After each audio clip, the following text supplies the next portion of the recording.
The couch cushions had molded themselves to my spine after 3 weeks of restless nights. I pressed my face deeper into the scratchy fabric, inhaling the scent of my son Marvin's aftershave mixed with his wife Dorothy's vanilla candles, a combination that had become the smell of my exile. Through the thin apartment walls, I could hear them whispering in their bedroom, their voices low and urgent, discussing me like I was a problem to be solved rather than the woman who had raised him. Don't forget to subscribe to the channel and comment where you're watching from. At 62, I never imagined I'd be sleeping on a fold-out couch in my own son's living room, my entire life reduced to 2 suitcases tucked behind the entertainment center. The divorce papers were still warm from the lawyer's printer when Marvin had offered me this temporary solution. His words, not mine. Temporary. As if my 30-year marriage dissolving overnight was just a minor inconvenience that would sort itself out by Christmas. The morning light filtered through Dorothy's pristine white curtains, casting shadows across the hardwood floors I wasn't allowed to walk on with shoes. Every rule in this house was unspoken but absolute. Don't use the good towels, don't touch the thermostat, don't cook anything that might leave a smell. I had become a ghost, haunting the edges of their perfect life. I heard Marvin's alarm buzz at precisely 6:15 a.m., followed by the sound of the shower running. Dorothy would be next, taking her 20-minute beauty routine that left the bathroom fogged with expensive moisturizers and serums. By the time I was allowed my turn, there would be no hot water left. It was a small cruelty, perhaps unintentional, but it stung all the same. "Mom, you're up early." Marvin appeared in the kitchen doorway, already dressed in his charcoal suit, hair perfectly styled. At 35, he had inherited his father's sharp jawline and my stubborn streak, though he seemed to have forgotten where the latter came from. "Couldn't sleep," I said, making instant coffee with water I'd heated in the microwave. The good coffee maker was off limits. Dorothy's wedding gift from her mother, she'd explained with that tight smile she reserved for me. Dorothy and I were talking.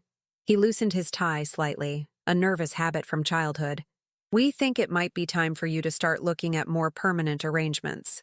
The coffee turned bitter in my mouth. Permanent arrangements? Senior living communities. They have great programs now, social activities, meal plans. His voice trailed off as he watched my face. "Mom, you know this was always temporary." "Of course." I set down my mug with more force than necessary. How silly of me to think I might stay until I got back on my feet. "Don't be like that. You know we want to help." "Help?" The word came out sharper than intended. "Marvin, yesterday you drove Dorothy's mother to look at that new apartment complex on Maple Street, the one with the granite countertops and the in-unit laundry." His Adam's apple bobbed. "That's different. Barbara has specific needs. She has a perfectly good house she doesn't want to sell. My specific need is a place to sleep that isn't your couch." Dorothy appeared then, her blonde hair twisted into a sleek bun, already dressed for her job at the marketing firm. She moved through the kitchen with practiced efficiency, avoiding eye contact with me while she prepared her protein smoothie. "Morning, Martha," she said without looking up from the blender. The use of my full name instead of Mom felt deliberate, a small but constant reminder that I was not family. I was a guest who had overstayed her welcome. "Good morning, dear." I forced brightness into my voice. "Marvin was just telling me about your plans for your mother's new apartment." Dorothy's hand stilled on the blender button. "Mother needed a change of scenery. The house was too big after Daddy passed." "Of course. 3 bedrooms is enormous for one person." I glanced meaningfully around their 2-bedroom apartment, where I'd been sleeping in the living room for nearly a month. The silence stretched between us like a taut wire. Marvin cleared his throat. "Mom, about the baby's room." "What about it?" I turned to face him fully. The spare bedroom they'd been using for storage had been cleared out last week, painted a soft yellow in preparation for their first child. Dorothy was barely showing at 4 months, but they'd already started shopping for cribs and changing tables. "Dorothy needs the space to set up the nursery. She's been stressed about getting everything ready, and with the baby coming—" "I wasn't suggesting I sleep in there permanently, Marvin, just until I find somewhere else to go." My voice remained steady, but inside, something was beginning to crack. One night in a real bed, maybe 2. Dorothy finally looked at me, her green eyes cool and assessing. "Martha, I think you're missing the point. This is about boundaries, about what's appropriate." Appropriate. I repeated the word slowly, tasting its bitter flavor. And what would be appropriate for a woman whose husband of 30 years decided to trade her in for his secretary? Mom. No, Marvin.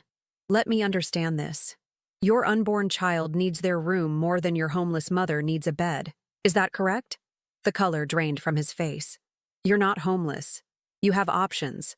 Dad offered you the condo in Florida.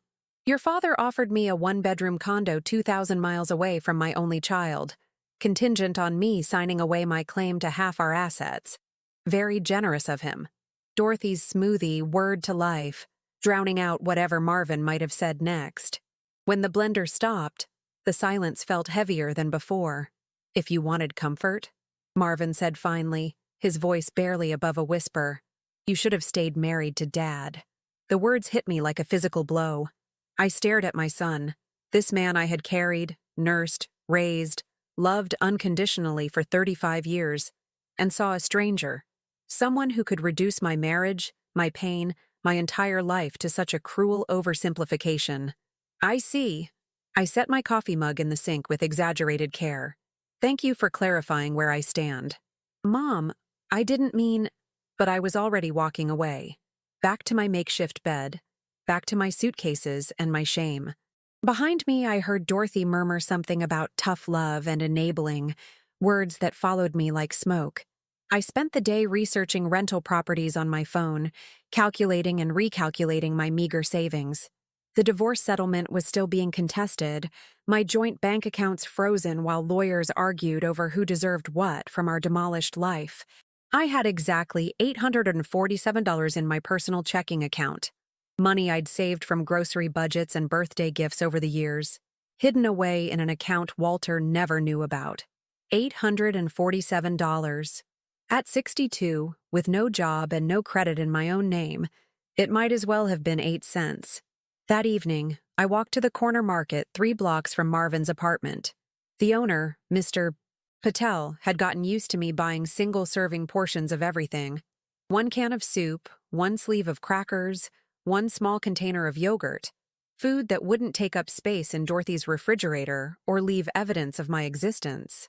At the checkout counter, I stared at the lottery ticket display. Powerball was up to $3 million, the sign declared in bright red letters. $3 million. More money than I'd ever imagined having. "You feeling lucky today, Mrs. Harris?" "Mr. O?" Patel asked with a kind smile. He'd learned my name weeks ago. Probably the only person in this neighborhood who treated me like I mattered. I looked down at the crumpled $10 bill in my hand. Gas money for job interviews that hadn't materialized. Or food for the next 2 days. Or, "one quick pick," I heard myself say. Mr. Patel fed the ticket into the machine, and it spit out a small rectangle of paper covered in numbers. 7, 14, 23, 31, 42, Powerball 18.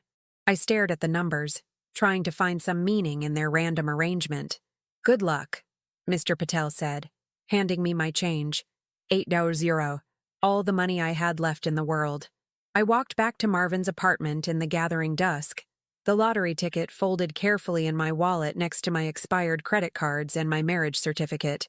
2 equally worthless pieces of paper, I thought bitterly. The apartment was empty when I returned. A note on the counter informed me that Marvin and Dorothy had gone to dinner at her mother's new place. Of course they had. Barbara would be showing off her granite countertops and walk-in closets while I ate canned soup from a coffee mug.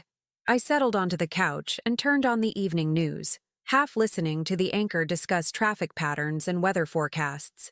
At exactly 11:17 p.m. during the commercial break, the lottery numbers flashed across the screen. 7, 14, 23, 31, 42, Powerball 18. I stared at the television, certain I was hallucinating. Then I pulled out my ticket with trembling hands and compared the numbers again. And again. Every single one matched. The lottery ticket fluttered to the floor as I sank back into the couch cushions. $3 million. After taxes, maybe $2 million. Enough to buy a house. Enough to never sleep on anyone's couch again. enough to look my son in the eye and tell him exactly what I thought of his tough love. But as I sat there in the dark, staring at those life-changing numbers, only one thought echoed in my mind. If you wanted comfort, you should have stayed married to Dad. Tomorrow, everything would change. Tonight, I would let them sleep peacefully in their bed, blissfully unaware that the woman they'd dismissed as a burden had just become wealthier than they'd ever dreamed of being. I picked up the lottery ticket and held it to the light, watching those beautiful numbers dance before my eyes. The question wasn't what I would do with the money. The question was what I would do with the power. I didn't sleep. How could I? The lottery ticket lay on the coffee table beside me like a loaded weapon, its innocent appearance belying the power it contained. Every few minutes I would reach for it, checking the numbers again against the screenshot I'd taken of the television broadcast. 7, 14, 23, 31, 42, Powerball, 18. Each time, the reality felt more surreal. $3 million. After taxes, somewhere around $2 million. More money than Walter and I had accumulated in 30 years of marriage, more than Marvin would see in a decade of his mid-level management salary. The irony was almost too perfect. The same day my son told me I should have stayed married for comfort, I'd become more financially secure than any of them. At 5:30 a.m., I heard Marvin's alarm through the thin walls. My body was coiled with nervous energy, every muscle tense with the secret I carried. I forced myself to lie still, to breathe normally, to play the role of the defeated woman they expected me to be. Just a little longer. Marvin emerged from the bedroom in his usual morning routine, hair disheveled, reaching for his coffee maker. He moved through the kitchen without acknowledging my presence on the couch, a habit that had developed over the past 3 weeks. I had become furniture to him, as invisible and unremarkable as the throw pillows Dorothy had arranged just so. "Morning," I said softly, just to watch him flinch. "Oh, Mom, didn't know you were awake." He fumbled with the coffee filter, his movements jerky. "Listen, about last night. What I said about Dad, you meant every word." I sat up, pulling the thin throw blanket around my shoulders. "Don't insult us both by pretending otherwise." His jaw tightened. "I'm trying to apologize." "No, you're trying to manage your guilt. There's a difference." Dorothy appeared then, her silk robe pristine even at dawn, her hair somehow still perfect from yesterday's styling. She moved to the refrigerator, extracting ingredients for her morning smoothie with practiced efficiency. "Good morning, Martha." The name still landed like a small slap. "How did you sleep?" "Wonderfully. Thank you for asking." I smiled, and something in my expression made her pause, blender in hand. "Marvin, did you remember to pick up those paint samples? I want to finalize the nursery colors this weekend." "Already in the car," he replied, not looking at me. "Mom, we need to talk about timelines. Dorothy's mother is coming to help with baby preparations next month, and you'll need the living room." I nodded calmly. Of course. Family should always come first. They exchanged a look, surprise at my reasonable tone, perhaps relief that I wasn't going to make this difficult for them. If only they knew. "I'll start looking at places today," I continued, standing and folding the blanket with military precision. "Might even have some good news by tonight." "Good news?" Dorothy's voice carried a note of suspicion. "A woman my age doesn't have many options, but I'm resourceful. You'd be surprised what opportunities exist when you're properly motivated."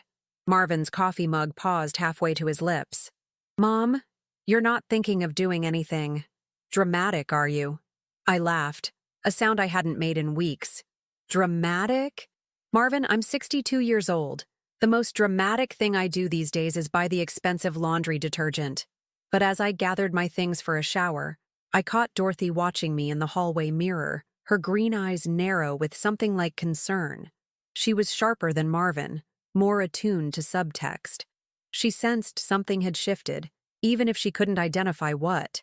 After they left for work, I called the lottery office.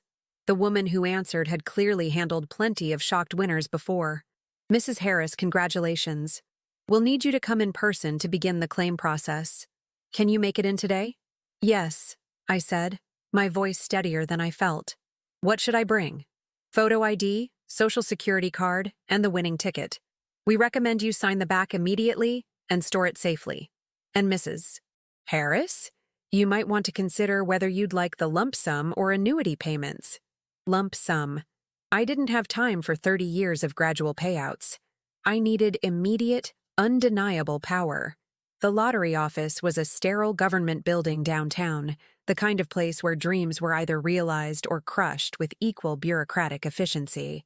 I sat in the waiting room beside other hopefuls clutching losing tickets, my winning slip sealed in a plastic bag inside my purse. Martha Harris? A middle-aged man in a cheap suit called my name. I'm Jim Martinez, claims supervisor. Congratulations on your big win. The next 2 hours were a blur of paperwork, verification processes, and legal disclaimers. Jim explained the tax implications, the payment options, the media release forms. Through it all, I maintained perfect composure. The grieving divorcee transformed into a businesswoman negotiating the deal of her lifetime. The lump sum after federal and state taxes will be approximately $1.8 million, Jim explained, sliding a calculator across his desk. We can have the first installment processed within 5 business days. Perfect. I signed my name with a steady hand. And Mr. Martinez? I'd prefer to keep this confidential for now. Is that possible? Of course. Many winners choose privacy, especially initially. You have 60 days before you're required to claim publicly. 60 days. More than enough time to put my plan into motion. I walked out of that building a millionaire, though nothing had changed visibly. I still wore the same discount store clothes, still carried the same worn purse, still drove Marvin's old Honda that he'd loaned me after the divorce. But inside, everything was different. The weight of powerlessness had lifted, replaced by something harder and infinitely more dangerous. Instead of returning to the apartment immediately, I drove to the public library and spent the afternoon researching real estate listings in our area, property values, investment strategies. I had been an economics major before marriage derailed my career plans, skills I'd thought were permanently buried under 3 decades of domestic life. By evening, I had identified 3 potential properties: a modest ranch house on 2 acres outside town, a condo complex that was being foreclosed, and something that made my pulse quicken: a 40-acre plot with an old farmhouse, currently being sold by a family desperate to settle an estate quickly. The farmhouse property was perfect, remote enough for privacy, large enough for possibilities. And the price was right, $300,000, leaving me plenty of capital for renovations and other investments. Marvin was already home when I returned, sitting at the kitchen island with his laptop, Dorothy beside him scrolling through baby furniture websites. "How was the job hunting?" he asked without looking up. "Productive."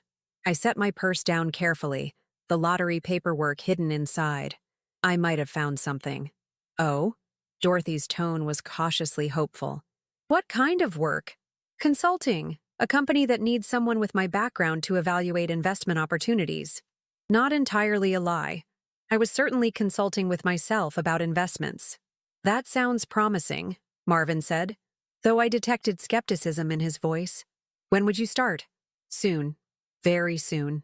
I moved to the refrigerator, helping myself to leftover takeout that I would have asked permission to eat just yesterday. I might need to travel for a few days, look at some properties the company is considering. "Properties?" Dorothy's interest sharpened. "For what kind of business?" "Agricultural ventures, sustainable farming, animal rehabilitation. Growing markets, apparently." I took a bite of cold Chinese food, savoring both the flavor and the lie. "The position comes with housing, company property." I watched their faces carefully.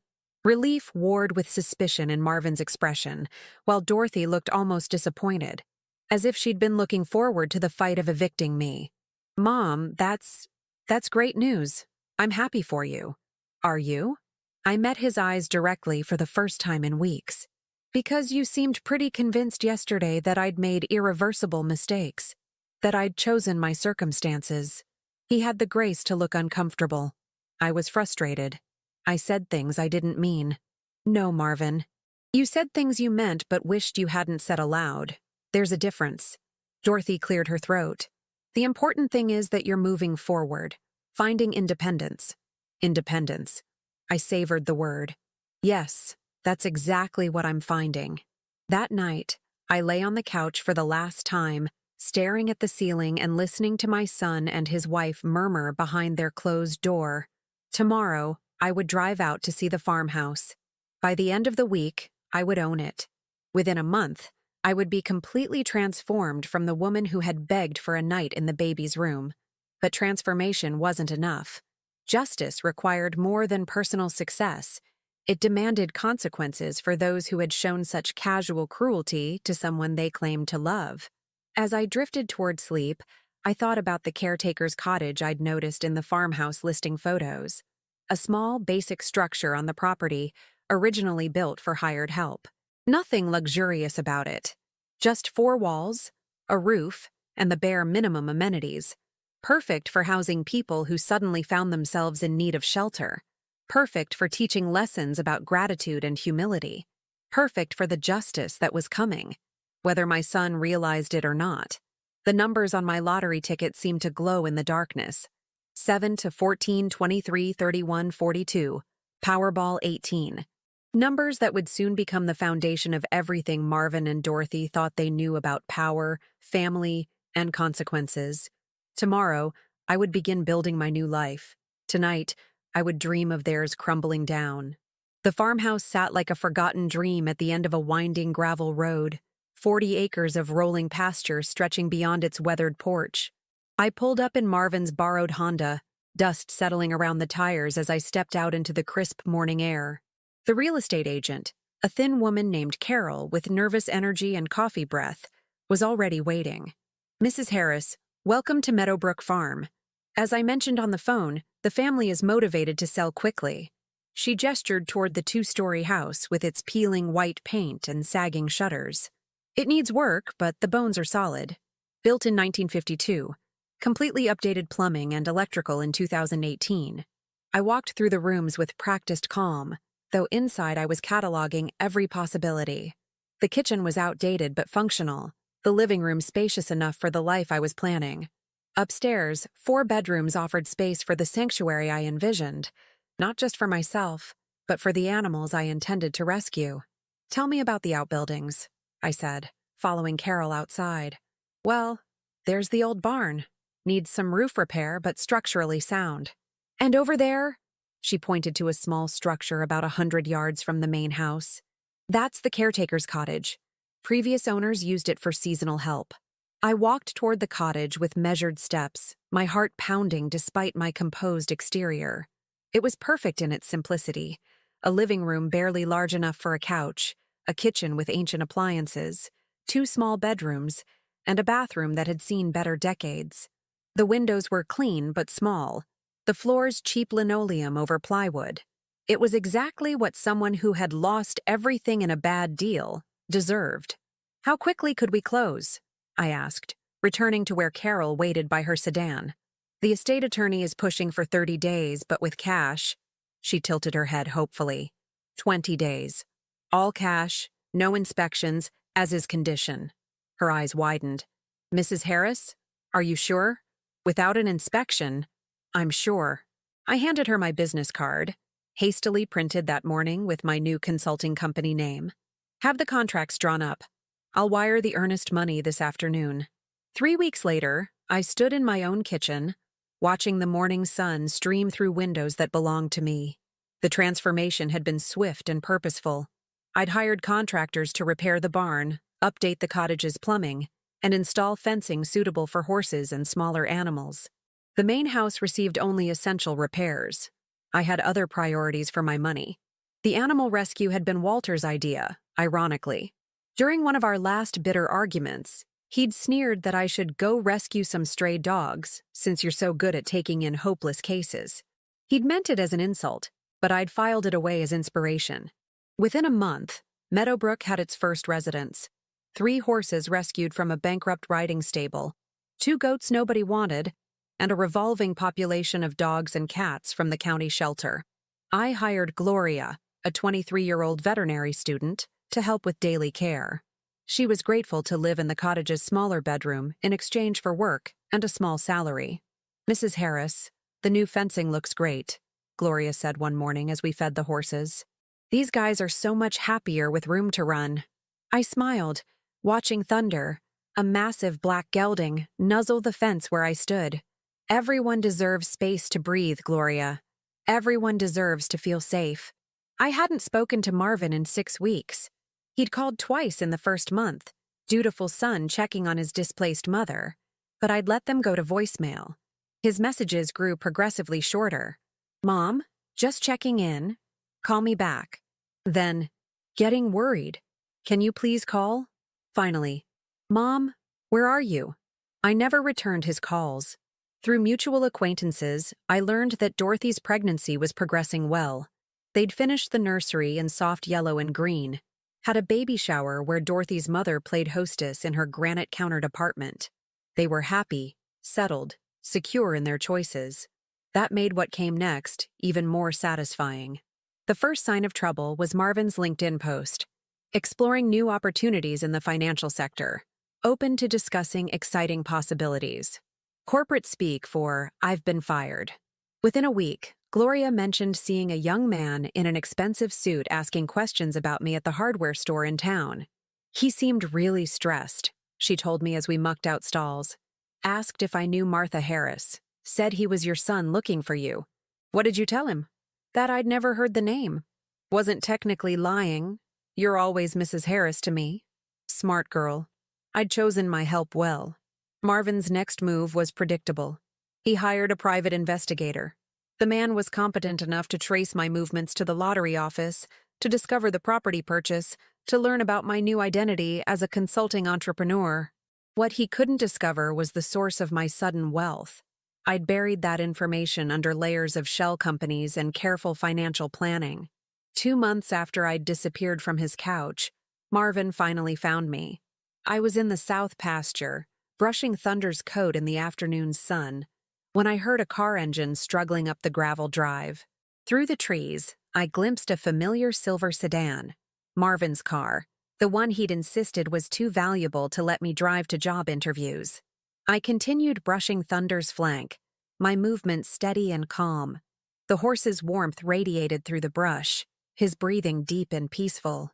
He'd been so skittish when he arrived, scared of every sudden movement. Now he stood quietly, trusting. Mom? Marvin's voice carried across the pasture, uncertain and somehow smaller than I remembered. I didn't turn around. Mom, I know you can hear me. Thunder nickered softly, turning his great head toward the sound. I scratched behind his ears, murmuring reassurances. Finally, I looked up. Marvin stood at the fence line, still wearing his business clothes though it was Saturday. His hair was disheveled, his usually crisp shirt wrinkled. He looked like a man who hadn't been sleeping well. Hello, Marvin. Mom, what the hell is going on? You disappeared, you're not answering calls, and now I find you on some farm playing with horses? I set down the brush and walked slowly toward the fence, Thunder following like a loyal dog. This is my home.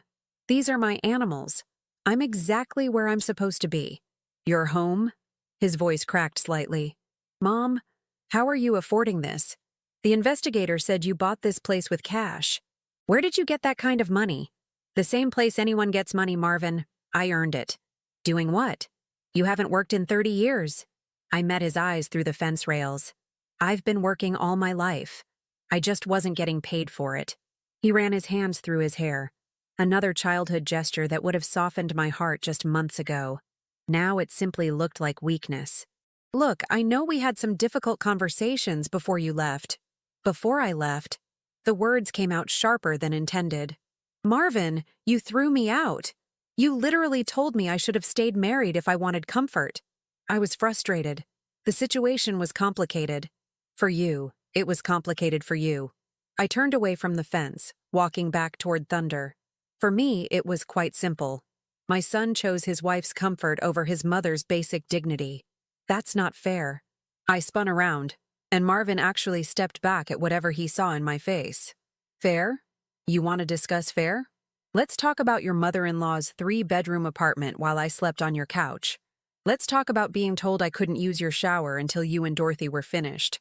Let's talk about asking for one night in a real bed and being told I'd chosen my circumstances. Mom, please. I'm not finished. My voice carried across the pasture like a whip crack. Let's talk about 27 years of birthday parties I hosted, Christmas mornings I orchestrated, scraped knees I bandaged, nightmares I chased away. Let's talk about the college tuition I insisted your father pay even when money was tight. Let's talk about the wedding I helped plan and paid for even though Dorothy made it clear I was an inconvenience in her perfect day. Marvin's face had gone pale. I know you sacrificed. Sacrificed? I laughed, a sound with no warmth in it. Marvin, I didn't sacrifice. I invested. I invested 35 years of my life in a human being I believed would love me enough to offer more than a couch when I needed help. I do love you. That's why I'm here. No. You're here because your comfortable little world is falling apart, and you need something from me. I walked back to the fence, close enough to see the fine lines around his eyes, the shadow of desperation he was trying to hide. Tell me, how's the new job search going? His mouth opened and closed like a fish gasping for air. Oh, you think I don't know? Marvin, I may be a 62-year-old woman who was sleeping on your couch 2 months ago, but I'm not stupid. I know about Henderson and Associates letting you go. I know about the botched Morrison account that cost them $500,000. I know about the apartment lease you can't afford, and the credit cards you're maxing out to maintain Dorothy's lifestyle. How could you possibly? The same way I know that Dorothy's mother isn't paying for that new apartment. The same way I know you co-signed a loan you shouldn't have to keep your wife happy. I smiled, and Marvin visibly flinched. Information is just another form of currency, son. And unlike you, I've learned to spend mine wisely. Behind him, I noticed a U-Haul truck pulling up the drive. What's that? I asked mildly. Marvin turned, his shoulders sagging when he saw the truck. Dorothy climbed out of the passenger seat, her pregnancy now clearly visible at 7 months, her usual polished appearance slightly frayed around the edges. Mom, we need help, Marvin said finally, the words ripping out of him like a confession. The apartment's gone. The bank called our loan. We have nowhere else to go. I watched Dorothy approach the fence, her green eyes taking in the property, the animals, the obvious prosperity I'd built while they struggled.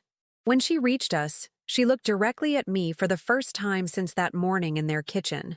Hello, Martha. Hello, Dorothy. I turned to Marvin. And you came here because? Because you're family, he said desperately. Because despite everything, you're still my mother. I looked at them both. My son who had thrown me away when I was inconvenient, his wife who had treated me like an unwelcome guest in their home. Now they stood before me, homeless and desperate, expecting the woman they'd dismissed to save them. Think of your grandson, Dorothy said suddenly, her hand moving protectively to her rounded belly. I did think of him. I thought of the child who would learn about family loyalty from these two people. I thought of the values he would absorb about how you treat people when they're vulnerable. I thought of what kind of man he might become. That's when I smiled and walked toward the cottage where Gloria was watching from the porch, clearly enjoying the drama. Gloria, could you show our guests to their accommodations? Gloria descended from the cottage porch with the easy grace of someone who belonged exactly where she was. At 23, she possessed the kind of confidence that comes from knowing your worth. Something I'd forgotten until recently. She nodded to Marvin and Dorothy with polite disinterest, as if desperate people with U-Hauls appeared at our gate every day. Mrs. Harris? She asked, though her eyes sparkled with barely contained amusement. Gloria, this is my son Marvin and his wife Dorothy. They'll be staying in the cottage. I paused, letting the words settle. Temporarily, of course. Dorothy's face cycled through a series of expressions. Hope, confusion, and finally something approaching horror as she really looked at the small structure behind Gloria. Martha, that's very generous of you, but we were hoping— You were hoping for what, exactly? I kept my voice pleasant. Conversational. The main house? My bedroom? My space? Marvin stepped forward quickly. Mom, we're grateful for anything. We just need somewhere to stay while we get back on our feet. Of course you do. I walked toward the cottage, gesturing for them to follow. Come. Let me show you around your new home. The cottage's front door opened directly into the living room, a space barely large enough for the threadbare couch Gloria had picked up at a thrift store and the small television mounted on the wall. The kitchen was visible from the front door, its yellowed appliances and chipped laminate counters a stark contrast to the granite and stainless steel they'd grown accustomed to. "It's cozy," Dorothy said weakly, her manicured hand trailing along the worn Formica counter. "It has everything you need," I replied. "Running water, electricity, heat, more than many people have." I opened cabinets to reveal basic dishes, mismatched glasses, the kind of kitchen supplies you'd find at a discount store. Gloria's been using the second bedroom, but she's moving her things to the main house today. You'll have both bedrooms to yourselves. Marvin peered down the narrow hallway. Both bedrooms. Well, one's quite small. Probably just right for a nursery, though. When the baby comes. I smiled at Dorothy's pale face. You did want to think of your grandson, didn't you? The tour continued through the cramped bathroom with its stained bathtub and the two bedrooms, one barely large enough for a double bed, the other sized for a child. Everything was clean but worn, functional but without any hint of luxury or comfort. "This is temporary," Marvin said, though he sounded like he was trying to convince himself as much as us. "Just until I find another job. The market's tough right now, but something will come up. I'm sure it will." I walked back to the living room, my footsteps echoing on the thin flooring. "There are a few house rules we should discuss." Dorothy sank onto the couch, her pregnancy making her movements awkward. "Rules? This is a working farm. We start early, 5 a.m. feeding schedule. The animals don't care about human convenience." I counted off on my fingers. "No loud music or television after 9 p.m. The horses are sensitive to noise. No unauthorized visitors without prior approval. No alcohol on the property. It spooks the rescue animals. And everyone contributes to the work. No exceptions." "Work?" Marvin's voice climbed higher. "Mom, Dorothy's 7 months pregnant. She can't be doing farm labor." "Then I suppose you'll have to work twice as hard to make up for it." I met his eyes steadily. "Unless you'd prefer to find other accommodations?" The silence stretched between us like a taut wire. Through the cottage window, I could see their U-Haul truck loaded with boxes, furniture, the remnants of their comfortable life. They had nowhere else to go, and we all knew it. "The work starts tomorrow," I continued. "Gloria will show you the routine. Feeding, mucking stalls, fence repairs, general maintenance. It's honest work. Good for building character." Dorothy's composure finally cracked. "Martha, this is insane. We're not farmhands. Marvin has a college degree, a career." "Had," I corrected gently. "He had a career. Now he has an opportunity to learn the value of physical labor." I turned to my son, who was staring at me like I'd become a stranger. "Marvin, do you remember when you were 8 and wanted that expensive bicycle for your birthday?" His brow furrowed. "What does that have to do with anything? I told you that if you wanted it, you'd have to earn half the money yourself. You mowed lawns all summer, saved every penny. When September came, you had your bicycle and something more valuable. You understood what things actually cost." "Mom, that was different. I was a child learning a lesson." "And what are you now?" The question hung in the air like smoke. "Because 2 months ago, you were a man who told his homeless mother she should have stayed married if she wanted comfort. Today, you're a man asking that same mother for shelter. So tell me, Marvin, what exactly are you now?" His face flushed red. "I'm your son."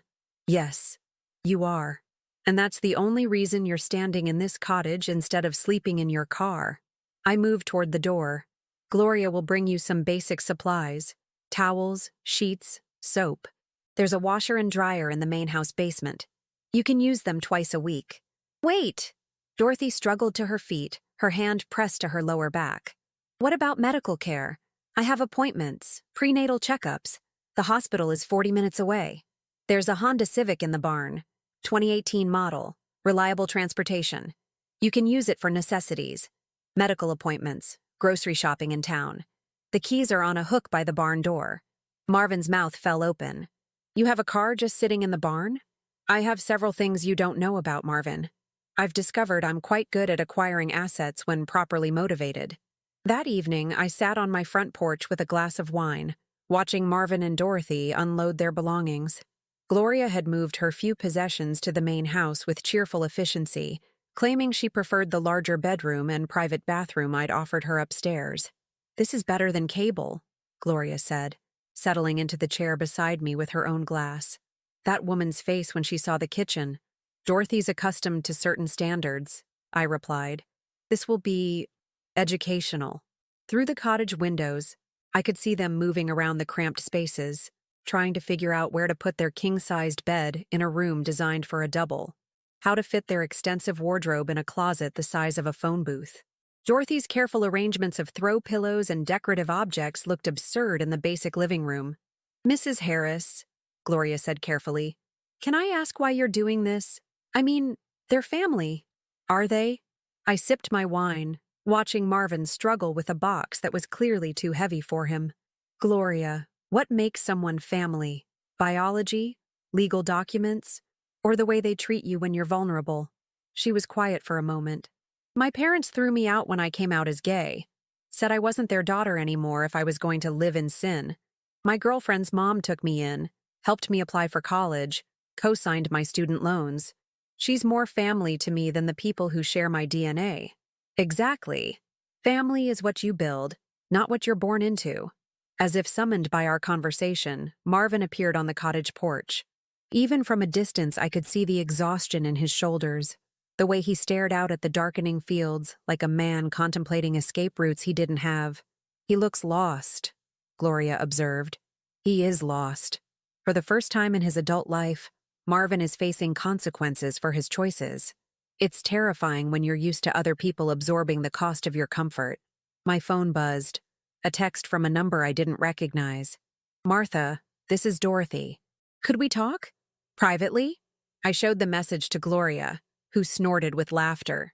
"Oh, this should be good. Want me to make popcorn?" "That won't be necessary. But do keep an eye on them. I suspect this is just the beginning." I walked to the cottage, my footsteps loud on the gravel path. Dorothy met me at the door, her earlier composure completely abandoned. Her hair was pulled back in a messy ponytail, her expensive maternity clothes wrinkled from unpacking. "Martha, we need to talk." "Of course we do." I stepped inside, noting how their furniture overwhelmed the small space. Their leather sectional sofa took up half the living room, making movement awkward. "I see you're settling in." "This isn't settling. This is—" She gestured helplessly around the room. "This is punishment." "Is it? I offered you shelter when you had none. I'm providing transportation, utilities, a place to raise your child. Many people would consider that generosity. You know exactly what this is." Dorothy's green eyes blazed with anger. "You're humiliating us, making us live like what, Dorothy? Like people who don't have granite countertops and walk-in closets? Like people whose circumstances have changed through no fault of their own? Like women whose marriages have ended and find themselves dependent on the kindness of family?" She had the grace to look away. "Tell me," I continued, settling onto their oversized couch, "how does it feel to sleep somewhere that isn't really yours? To use a bathroom that belongs to someone else? To worry about whether you're welcome or just tolerated?" "Point made," she whispered. "Oh, I don't think it is. You see, Dorothy, I spent 3 weeks learning those feelings. You'll have much longer to truly understand them." Marvin appeared in the doorway, clearly having heard at least part of our conversation. "Mom, how long are you planning to keep us here?" "Keep you?" I stood, smoothing my skirt with deliberate care. "Marvin, no one is keeping you anywhere. You're free to leave anytime you choose. You have a car, you have your possessions, you have each other. You can drive away right now if you'd prefer other arrangements." The silence that followed was answer enough. "I thought so." I moved toward the door. "Breakfast is at 6 a.m. Gloria will show you the feeding routine. We'll see how quickly you adapt to your new circumstances." As I walked back to the main house, I heard Dorothy's muffled sobs through the cottage windows. Part of me, a small, weak part I was learning to silence, wanted to go back, to comfort her, to make this easier. But comfort, as my son had taught me, was something you earned, and they were just beginning to understand the price. 6 months later, I stood in my kitchen watching the sunrise paint the pastures gold, a cup of real coffee, the expensive kind, warming my hands. Through the window, I could see Marvin mucking out Thunder's stall, his movements efficient now, his soft business hands calloused from months of honest work. The transformation had been remarkable to witness. "Morning, Mrs. Harris."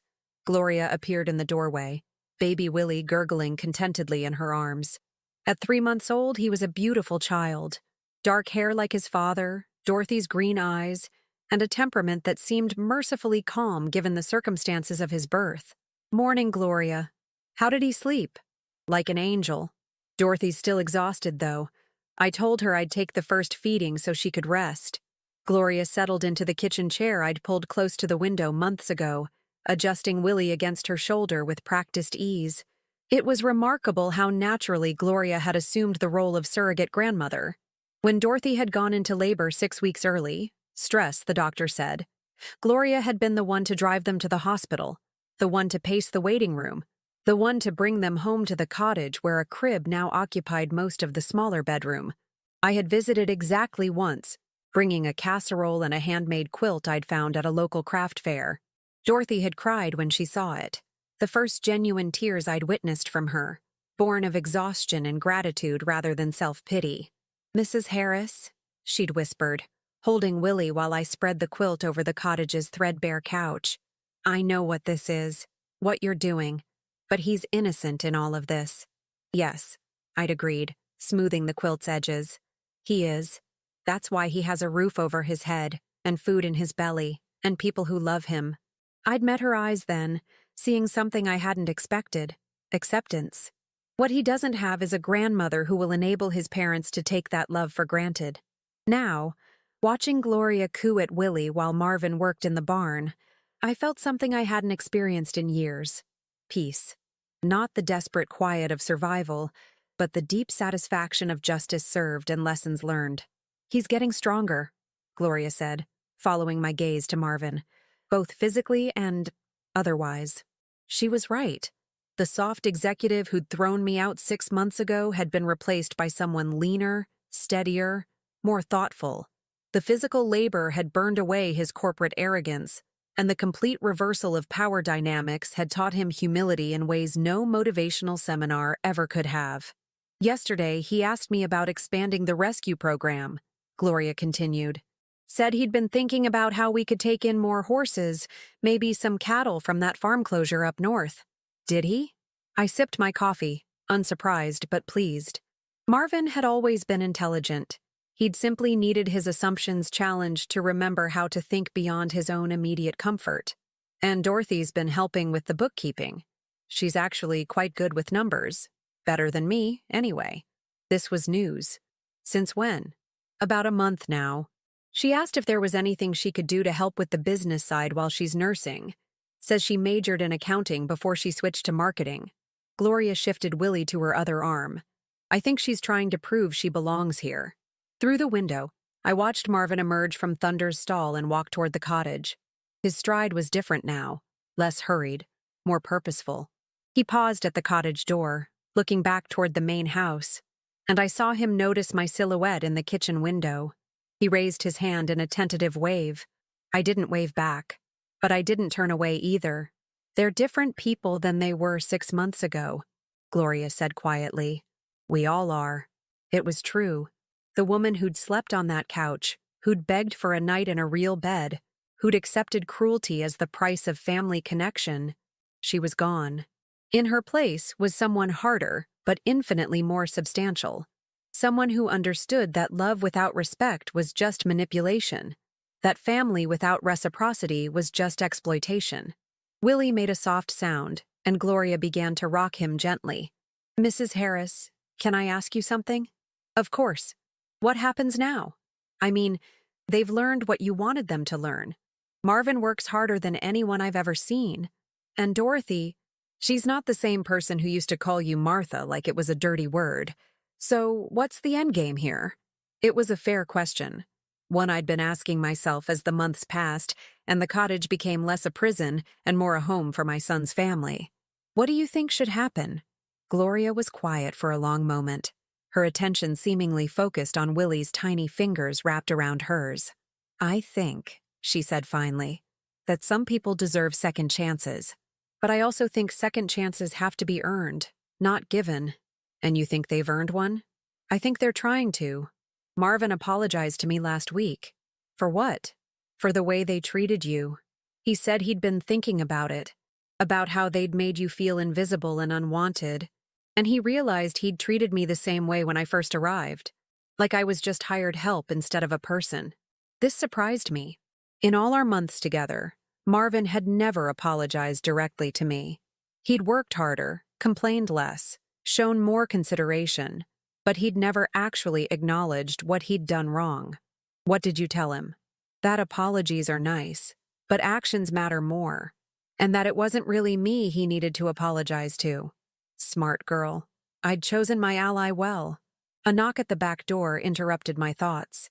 Through the glass, I could see Dorothy holding a manila folder, her hair neatly braided, her face showing the careful composure of someone preparing for a difficult conversation. "Come in," I called. Dorothy entered hesitantly, as if crossing into forbidden territory. In the months since Willie's birth, she'd been to the main house exactly 3 times.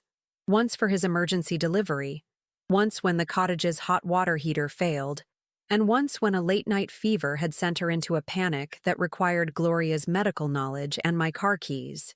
"Good morning, Martha." "Gloria." She nodded to us both, then focused on her son in Gloria's arms. "How's my boy this morning?" "Perfect as always," Gloria said, offering to hand him over. Dorothy shook her head. "Actually, I was hoping we could talk. All 3 of us." I gestured to the kitchen table. "Sit."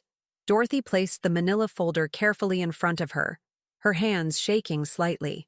"I've been working on the rescue's finances, like Gloria mentioned, organizing receipts, tracking expenses, looking for ways to improve efficiency. And I found some things I think you should see." She opened the folder, revealing spreadsheets printed on our old cottage printer, columns of numbers in Dorothy's neat handwriting. "Martha, this place is incredible. The rescue has helped over 60 animals in 6 months. The adoption fees and donations are covering most operating costs. But more than that," she pulled out a second sheet, this one showing different numbers. "You've created something sustainable, something that could grow. With the right investments, maybe some grant applications, this could become a major regional facility." I studied the papers, impressed despite myself. Dorothy had identified cost savings I'd missed, potential revenue streams I hadn't considered, growth opportunities that could triple our capacity within 2 years. "This is excellent work," I said finally. "Thank you." Dorothy's shoulders relaxed slightly. "Martha, I know why we're here. I know what this has been about. And I know we deserved it." Gloria shifted in her chair, Willie sleeping peacefully in her arms, seemingly oblivious to the weight of the conversation happening around him. "Marvin and I have been talking," Dorothy continued, "about everything. About how we treated you. About what kind of people we became when things were comfortable for us. About what kind of parents we want to be for Willie. And what kind is that? The kind who teach him that family means showing up when people need you. The kind who model gratitude instead of entitlement. The kind who understand that love is a verb, not just a feeling." I leaned back in my chair, studying this woman who'd once dismissed me as an inconvenience in her perfect life. "Those are nice words, Dorothy, but as Gloria said, actions matter more. I know. That's why I wanted to show you this." She pulled out a final document, official letterhead, legal language, signatures at the bottom. "Marvin and I want to deed the cottage to you permanently. No rent, no conditions. We've been living there for 6 months. And we'd like to continue living there if you'll have us. Not as family who takes advantage, but as employees who earn their place." The document was a formal lease agreement, drawn up by a lawyer in town, offering their services as full-time farm managers in exchange for housing and modest salaries. It was comprehensive, professional, and completely unnecessary. "Why?" I asked. Dorothy's eyes filled with tears, but her voice remained steady. Because you gave us more than shelter, Martha. You gave us the chance to become people we could respect, people Willie could be proud of, people who deserve to be part of what you've built here. Through the window, I saw Marvin loading hay bales onto the truck, his movements strong and sure. 6 months ago, he would have hired someone else to do that work. Now, he took pride in doing it himself, in doing it well. There's something else, Dorothy said quietly. Something Marvin doesn't know, I'm telling you. I waited. He talks to Willie about you. Every night when he puts him down, he tells him stories about his grandmother, about how smart you are, how strong you are, how much you've sacrificed for the people you love. He's never said it to your face, but he knows what he lost when he chose cruelty over kindness. Gloria stood quietly, carrying Willie toward the door. I'll give you two some privacy. When we were alone, Dorothy reached across the table and touched my hand. The first physical contact we'd had since the day she'd arrived desperate at my gate. Martha, I can't undo what we did to you, but I can promise that if you give us the chance, we'll spend the rest of our lives proving we've learned from it. I looked down at our joined hands, hers soft but no longer manicured, mine calloused from months of physical work I discovered I actually enjoyed. Two women who'd started as adversaries, united now by the small person sleeping in Gloria's arms, and the hard-won wisdom that comes from surviving your own worst impulses. The cottage is yours, I said finally. Not as a gift, but as what you've earned. Dorothy's tears came then, months of held-back gratitude and relief spilling over onto my kitchen table. But Dorothy, I continued, and she looked up through her tears, if you ever make me feel invisible again, if you ever treat my love as something you're entitled to rather than something you're grateful for, this arrangement ends. No second chances, no explanations. Are we clear? Crystal clear.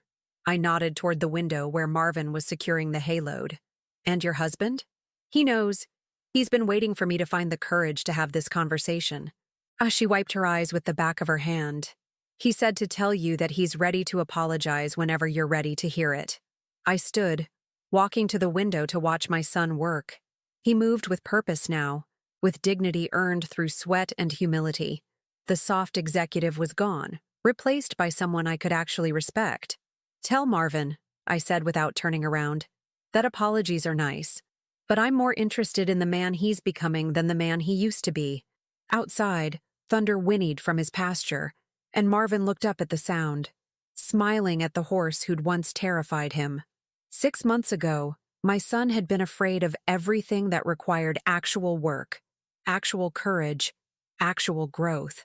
Now he was afraid of nothing except losing what he'd finally learned to value.